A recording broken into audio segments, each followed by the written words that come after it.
Welcome back great debate میں دوبارہ خوش آمدید. اچھا آپ جی ایک سوال جو ہے اس پہ مجھے آپ سے صرف یس اور نو چاہیے, کیونکہ وہ اس پہ ابھی تک ہم کلیئر نہیں ہے کہ کنسنسس ہوا کہ نہیں ہوا. اور اس کے بعد میرا ایک سوال حامد میر صاحب آپ سے بھی ہے, ضروری ہے بڑا, کہ جو نیا میثاق جمہوریت ہے جس پہ ہم کہہ رہے ہیں جی کہ اس پہ اس کی ضرورت بھی ہے اور اس کے نکات پہ بھی ڈسکشن ہو گئی ہے, اس میثاق جمہوریت میں اداروں کو شامل ہونا چاہیے یا نہیں ہونا چاہیے؟ جی میرے خیال میں نہیں ہونا چاہیے. نہیں ہونا چاہیے جی, نہیں ہونا چاہیے جی نہیں. دیکھیے ان کا کوئی رول نہیں ہونا چاہیے, لیکن اس حد تک ہونا چاہیے کہ وہ اقرار کریں کہ ہمارا کوئی رول نہیں ہے. اچھا جی بتائیں. بالکل ہونا چاہیے جی, ان کے بغیر یہ بے ایمانی ہوگا.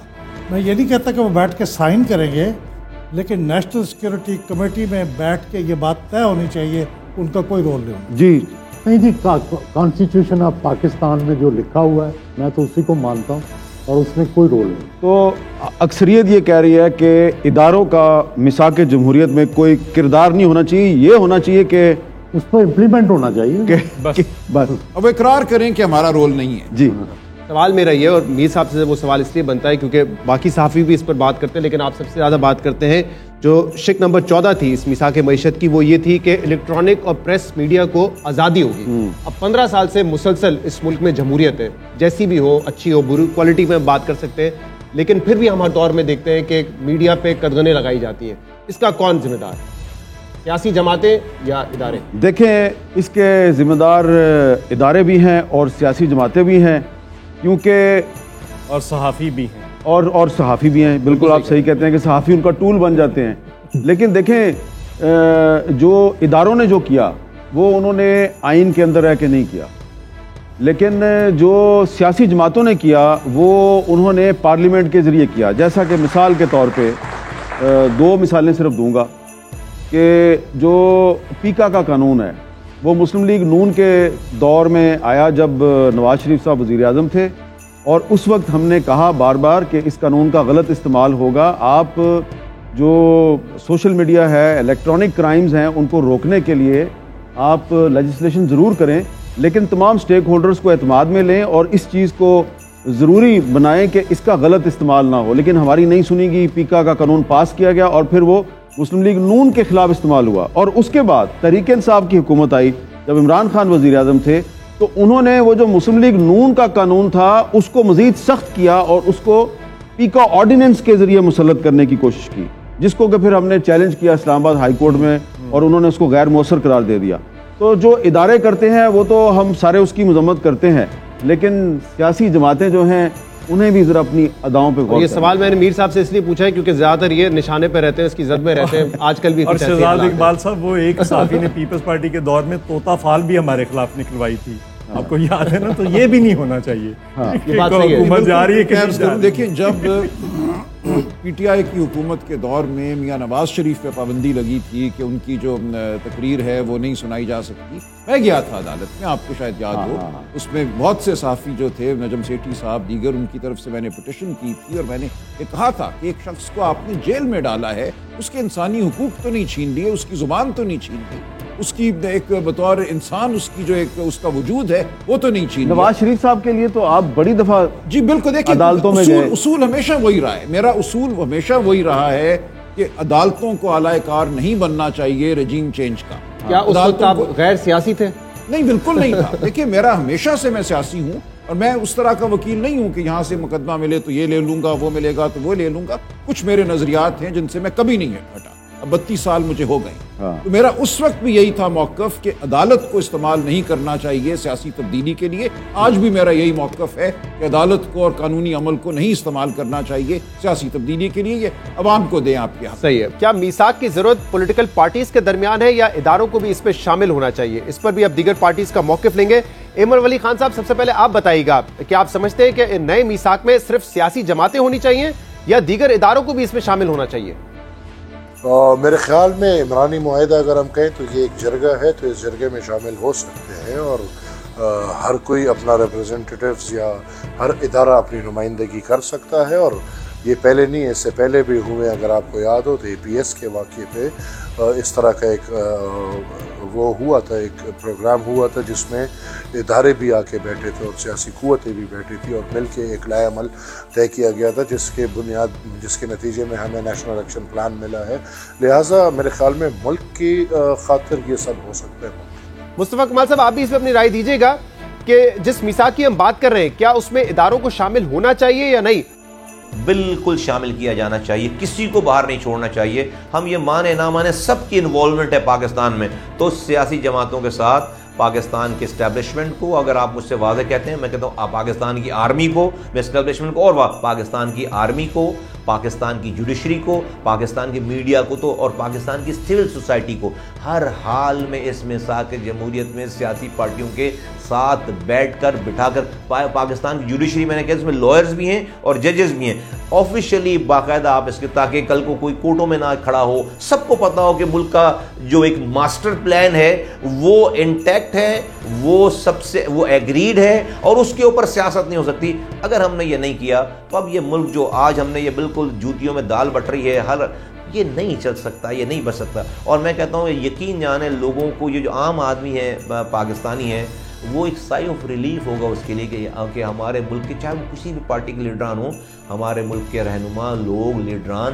اپنے اختلافات کو بھلا کر، ہٹا کر، اپنے آپ کو ایک قدم پیچھے کر کے ہماری خاطر، لوگوں کی خاطر، ایک دوسرے کو جس کو برداشت نہیں کرتے تھے برداشت بھی کر رہے ہیں، سن بھی رہے ہیں، بات کر رہے ہیں. ان کو لگے گا کہ وہ ہماری بات کر رہے ہیں، ہمارے لیے اپنی دشمنیوں کو ختم کر رہے ہیں.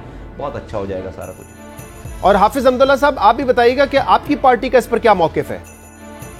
دیکھیے، میثاق ایک پارٹی کا نام نہیں ہے کہ ایک پارٹی فیصلہ کرے اور پوری قوم اور تمام اداروں کا نمائندگی کرتے ہوئے بس اسی ایک پارٹی، ون سنگل پارٹی کا فیصلہ ایک پوری قوم کا فیصلہ ہے.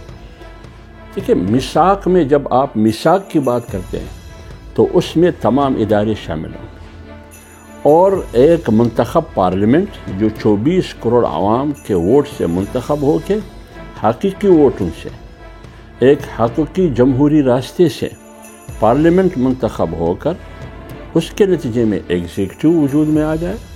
تو ایگزیکٹو ہے، مقننہ ہے، آپ کی جوڈیشری ہے اور دوسری طرف اسٹیبلشمنٹ ہے. یہ تمام مل کے اس میثاق کو روب عمل بنا سکتے ہیں، اس پر عمل ہو سکتا ہے. یہی میثاق ہے. ان سب کو ملا کے اسی کو میثاق کہا جاتا ہے. ایک عزم صمیم، ایک پختہ اور مضموم ارادہ، ایک پختہ اور عظیم ارادہ اور صحیح خلوص نیت کے ساتھ، مقصد ذاتی مفادات، سیاسی مفادات، پارٹی مفادات، خاندانی مفادات سے ہٹ کر ترجیحات میں ریاست کی ترقی، قوم کی ترقی ہو. اس صورت میں میثاق پر پھر عمل بھی ممکن ہے اور اس میثاق سے پاکستان بھی ترقی کرے گا. اور یہ میثاق ایک شخص کے عمل کرنے سے اس میثاق کو میثاق نہیں کہا جاتا. پوری قوم کے لیے میثاق ہے، تمام اداروں کے لیے میثاق ہو، تمام پولیٹیشین کے لیے میثاق ہو، ایگزیکٹو، مقننہ اور جوڈیشری کے لیے، اسٹیبلشمنٹ کے لیے یہ میثاق ہو. لہٰذا جب وہ عمل کریں گے اس پر تو میرے خیال میں یہ ملک اس دنیا میں جنت بن جائے گا. اور اب پروگرام میں ایک بریک لیں گے، لیکن اسی معاملے پر ہم رائے لیں گے صفدر عباسی صاحب کی اور منظور کاکڑ صاحب کی. دیکھیں، اس ملک میں ہمیشہ میثاق جمہوریت کے حوالے سے اگر ہم بات کرتے ہیں، ہم آئین کی بات کرتے ہیں، ہم کانسٹیٹیوشن کی بات کرتے ہیں، اس میں اگر تمام سٹیک ہولڈرز جو ہیں، تمام جو پلرز ہیں، لازماً سب کو اکٹھا ہونا چاہیے. چاہے اس میں ہمارے پولیٹیشنز ہو، چاہے اس میں ہمارا بیوروکریسی ہو، چاہے اس میں سول سوسائٹی ہو، چاہے ہماری پبلک ہو، چاہے اس میں انجینئرز ہو، چاہے اس میں ڈاکٹرز ہو. تمام جو ہمارے ادارے ہیں، ان تمام کو جو ہے نا ایک پیج میں ہونے کے بعد ہی ہم جو ہے نا میثاق جمہوریت کے حوالے سے ایک اچھا سا آئین کے اندر ہوتے ہوئے، قانون کے اندر ہوتے ہوئے ہم اس ملک کو آگے لے جا سکتے ہیں. دنیا میں آپ دیکھ لیں کہ 10 نکات بنائے جاتے ہیں اور اس 10 نکات کے اندر جو ہے نا تمام چیزوں کو پروٹیکشن دیتے ہیں اور اس پہ مونہن امپلیمنٹیشن کرتے ہیں. اگر ہم اس طرح 10 نکات بنا لیتے ہیں جو ملک کے مفاد میں ہو، 25 کروڑ عوام کے مفاد میں ہو، اور جو میثاق جمہوریت کے میں کہتا ہوں کہ اس کے حق میں بھی ہوگا، اس لائن کو ہم کراس نہ کریں، ہم ایک ریڈ لائن دے دیں، اس لائن کو ہم کراس نہیں کریں گے تو ہم اس ملک کو جو ہے نا آگے بھی ترقی دے سکتے ہیں اور یہاں کے جو عوام ہے اس کے جو حقوق ہے بنیادی اس پہ ہم جو ہے نا پروٹیکشن بھی دے سکتے ہیں. اس کے ذمہ دار ہم تمام سٹیک ہولڈرز ہیں. کوئی بھی اس سے جو ہے نا اپنے آپ کو نکال نہیں سکتا کہ میں اس میں شامل نہیں ہوں. ہم سب اس میں شامل ہیں. آئے مل کے جو ہے نا میثاق جمہوریت کے جو ہے نا جو ہم جس پہ ہم بات کر رہے ہیں اس پہ ہم سب سے پہلے امپلیمنٹیشن کریں اور امپلیمنٹیشن ہونے کے بعد ہی ہم اس ملک کو جو ترقی دے سکتے ہیں اور عوام کو ترقی دے سکتے ہیں. اور آئین کو ہم جو ہے نا میثاق جمہوریت کی جب ہم بات کرتے ہیں تو آئین کو ہم اور بھی زیادہ اسٹرانگ کر سکتے ہیں، اس کو پروٹیکشن دے سکتے ہیں. کوئی حرج نہیں ہے. میں سمجھتا ہوں کہ ایک پاکستان اس وقت جو ہے ایک بہت بڑے پولیٹیکل اور اکنامک اور کے کرائسس سے گزر رہا ہے. تو میری نظر میں جب ایک سیاسی جماعتیں اپنے آپ کو جو منظم کر لے اور اپنے آپ کو جو ہے اس میثاق کو جو ہے لے کر آگے بڑھے تو پھر جب دیگر اداروں سے بات کرنے میں، چاہے وہ جوڈیشل اسٹیبلشمنٹ ہو، چاہے وہ ملٹری اسٹیبلشمنٹ ہو، چاہے وہ بیوروکریٹک اسٹیبلشمنٹ ہو، اس میں کوئی حرج نہیں ہے.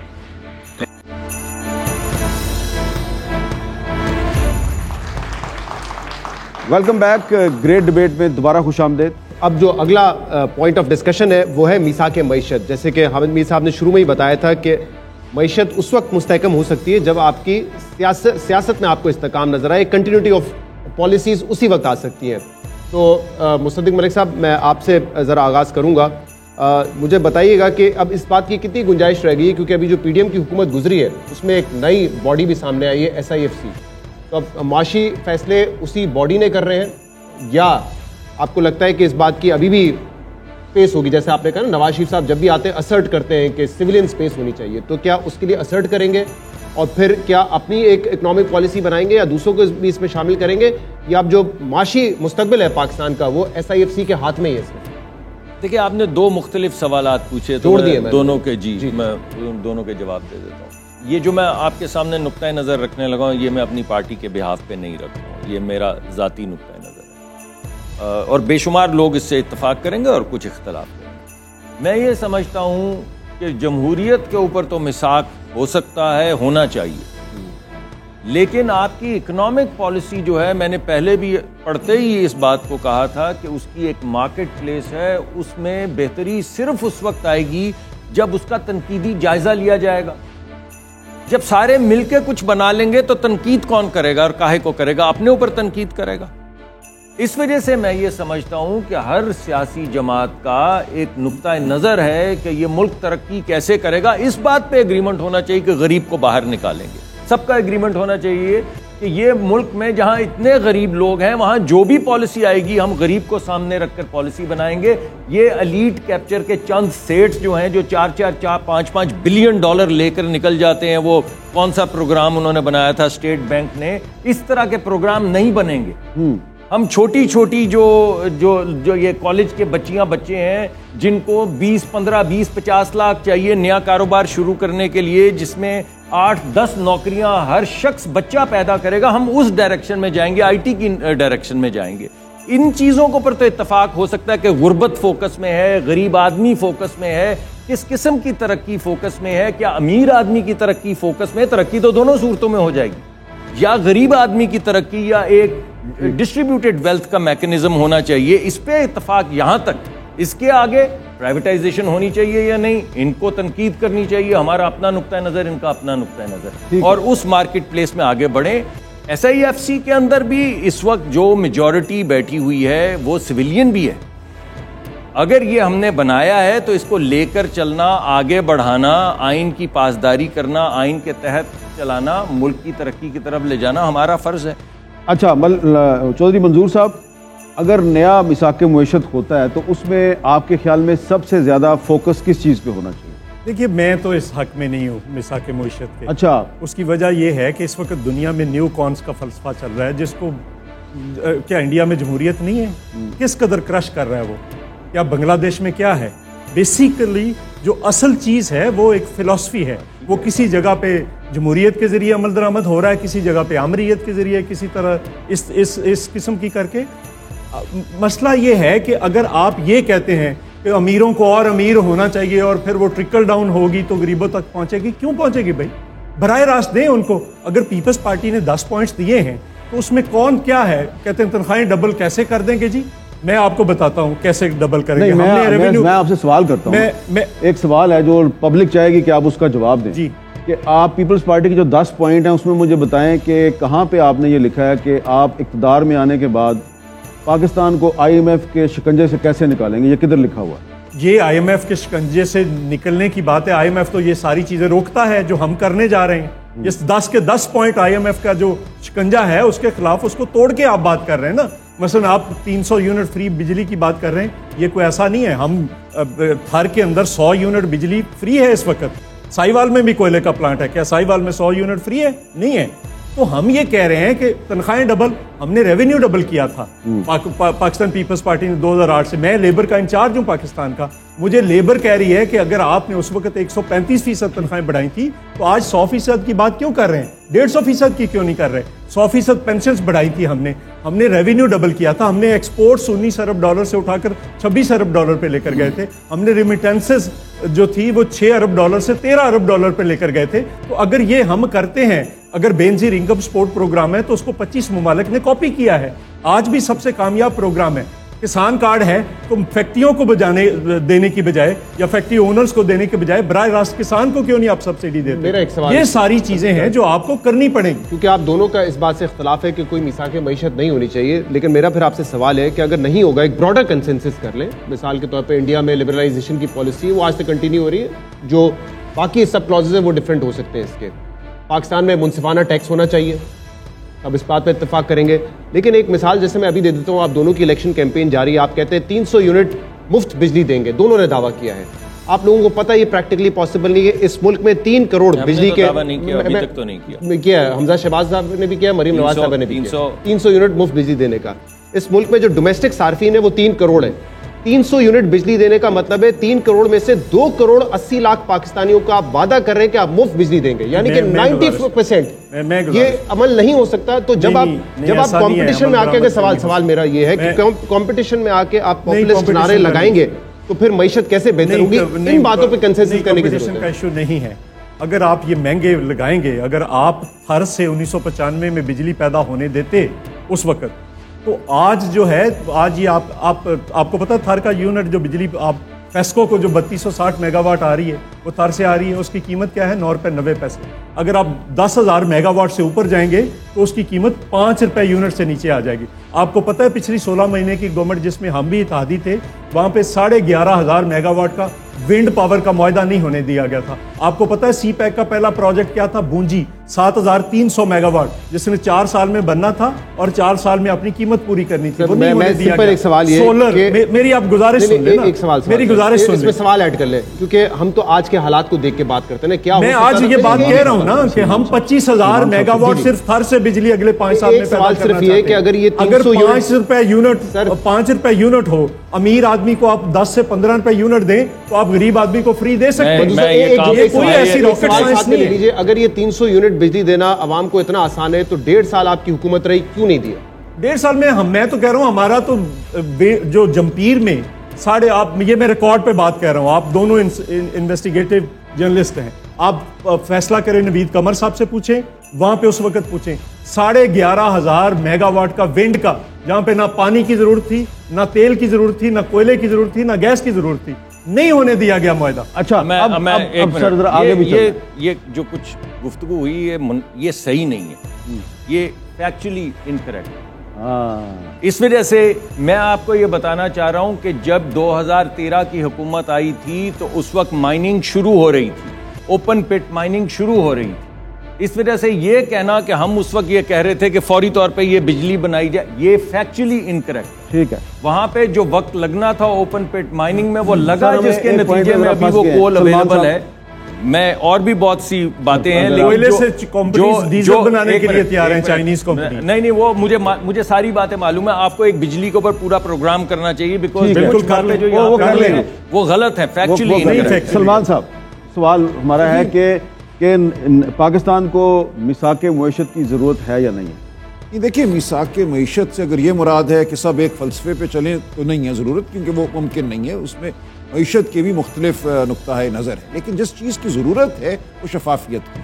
دیکھیے مجھے بھی 32-33 سال ہو گئے ہیں. جب میں نے وکالت شروع کی تو میرے شروع کے ایام میں پرائیویٹ پاور انفراسٹرکچر بورڈ کا سن 94-95 میں لیگل ایڈوائزر تھا. یہ وہ وقت ہے جب یہ مہنگے جس کو ہم کہتے ہیں کارخانے معاہدے ہو رہے تھے اور بجلی لگ رہی تھی, اور یہ پاور پالیسی جو تھی اس وقت پیپلز پارٹی کی گورنمنٹ تھی وہ لگ رہی تھی.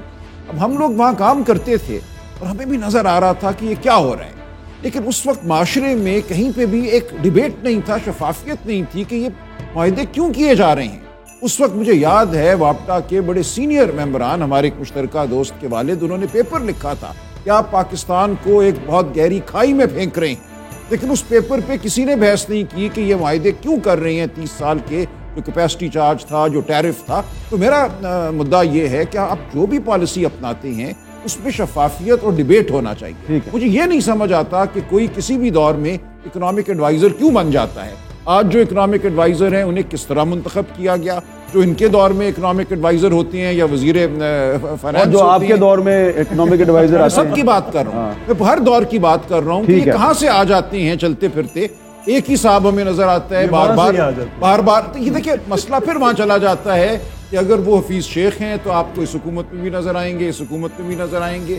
وہ اگر شوکت ترین ہیں تو آپ کو یہاں بھی نظر آئیں گے. چلے یہ ایک اچھا ہمارے پاس دوسرا ہے.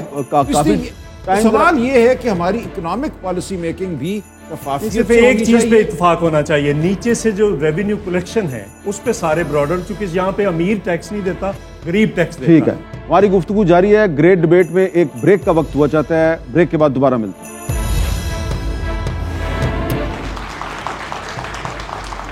Welcome back.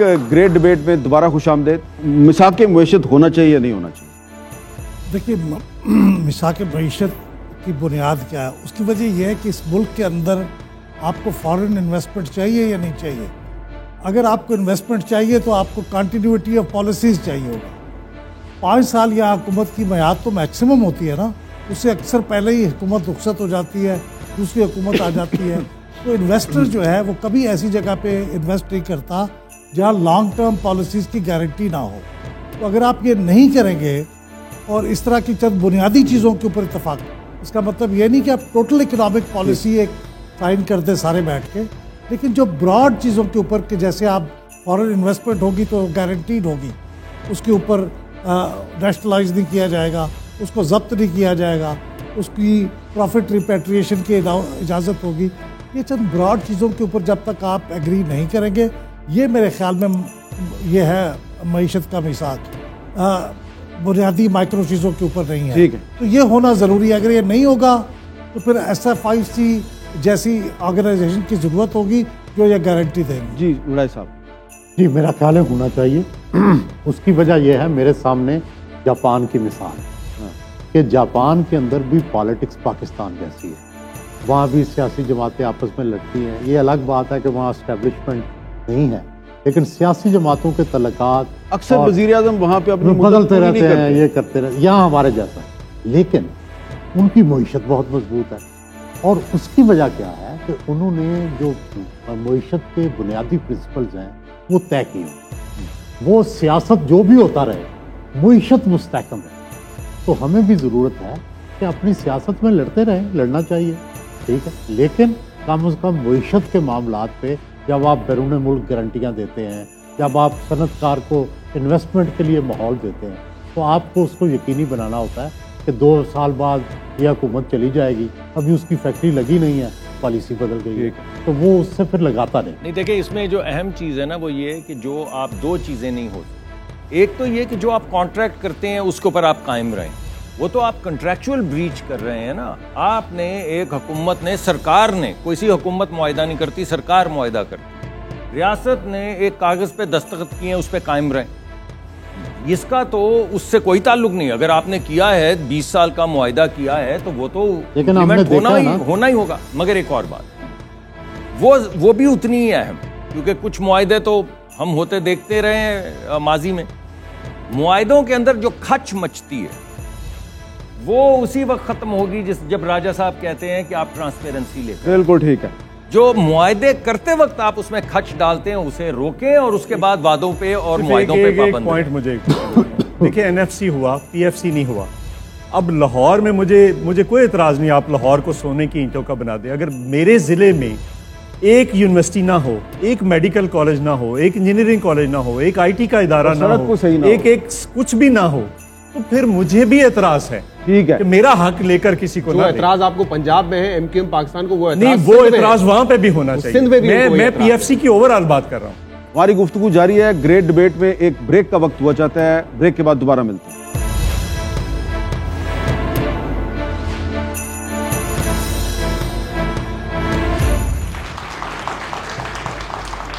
Welcome back. Great debate میں دوبارہ خوش آمدید.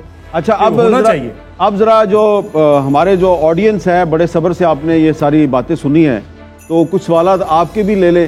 تو آپ اگر سوال کرنا چاہتے ہیں تو ہاتھ کھڑا کریں اور صرف سوال کریں.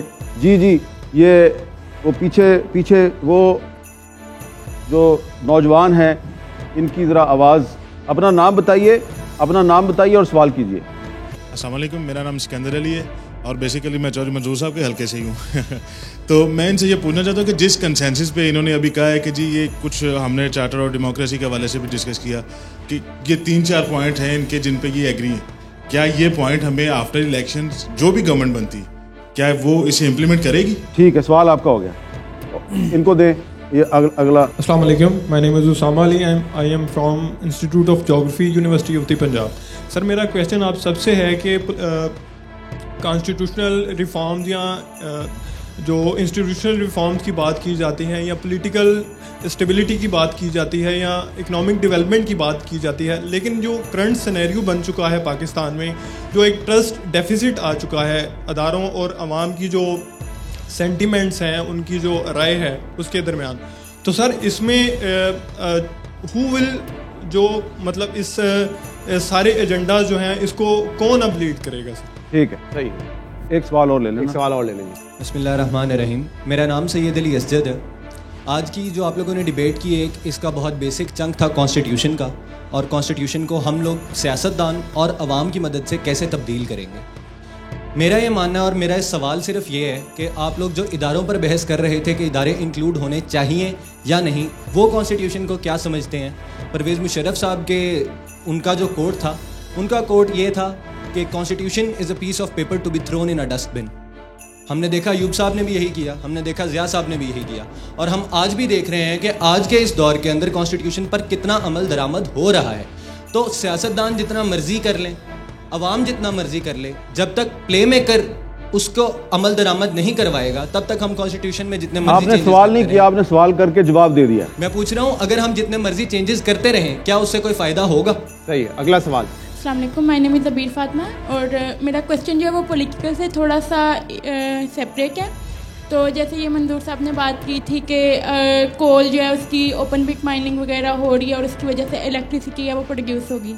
تو ہماری اس وقت ملک کی جو کلائمیٹک کنڈیشن ہے وہ کافی ورسٹ جا رہی ہے اور ٹاپ 10 کلائمیٹک ہٹ پہ جا رہا ہے ہمارا کنٹری. تو کیا آپ کے پاس اگر گورنمنٹ آتی ہے تو آپ ایسی پالیسیز بناتے ہیں کہ جس سے ہماری کلائمیٹک کنڈیشن ہے پاکستان کی وہ بہتر ہو سکے, اور اس کو ہم کول سے زیادہ ہم ہائیڈرو یا پھر ہائیڈرو کی طرف شفٹ کر سکیں, مزید ڈیمز بن سکیں جن کے اوپر کافی دیر سے بننے چاہ رہے ہیں لیکن نہیں بن پا رہے. تو ان کے بارے میں آپ کچھ کہنا چاہیں گے؟ جی, اس کا جواب دیں. تھینک یو سو مچ. دیکھیے, اس کے 4 حصے ہیں جو بجلی پیدا کرنے والے ہیں. ایک ہے ونڈ, اس پہ کوئی پولوشن کا ایشو نہیں ہے, 11,500 میگا واٹ کے وہاں پہ پروجیکٹس موجود ہیں. دوسرا, جیسے میں نے بونجی کہا, وہ رن آف دا ریور پہ پاکستان کا سب سے بڑا پانی سے پیدا ہونے والی بجلی ہے. تیسرا سولر, ہم تو کیا ہی سولر پہ رہے ہیں اس وقت, جو 300 یونٹ کی بات کر رہے ہیں چیئرمین بلاول صاحب, وہ تو مینلی سولر پہ ہے. لیکن آپ اس کو 175 ارب ٹن جو کوئلہ ہے اس کے ذخائر کو بالکل